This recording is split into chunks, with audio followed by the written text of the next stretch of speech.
Habeas corpus.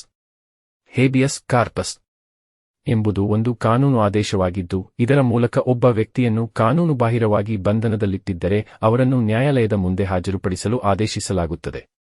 ಈ ಪದವು ಲ್ಯಾಟಿನ್ನಿಂದ ಬಂದಿದ್ದು ನೀನು ದೇಹವನ್ನು ಹೊಂದಿರು ಎಂದರ್ಥವನ್ನು ಹೊಂದಿದೆ.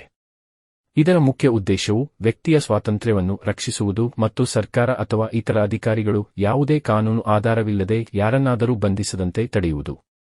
ಒಬ್ಬ ವ್ಯಕ್ತಿಯನ್ನು ಬಂಧನದಲ್ಲಿಟ್ಟಾಗ ಅವರನ್ನು ಯಾಕೆ ಬಂಧಿಸಲಾಗಿದೆ ಎಂಬುದನ್ನು ಸಮರ್ಥನೀಯ ಕಾರಣದೊಂದಿಗೆ ತೋರಿಸಬೇಕು. ಹೇಬಿಯಸ್ ಕಾರ್ಪಸ್ನ ಅರ್ಜಿಯನ್ನು ಸಲ್ಲಿಸಿದರೆ ನ್ಯಾಯಾಲಯವು ಬಂಧನದ ಕಾನೂನುಬದ್ಧತೆಯನ್ನು ಪರಿಶೀಲಿಸುತ್ತದೆ. ಒಂದು ವೇಳೆ ಬಂಧನಕ್ಕೆ ಸರಿಯಾದ ಕಾನೂನು ಆಧಾರವಿಲ್ಲದಿದ್ದರೆ ಆ ವ್ಯಕ್ತಿಯನ್ನು ಬಿಡುಗಡೆ ಮಾಡಲು ಆದೇಶಿಸಲಾಗುತ್ತದೆ.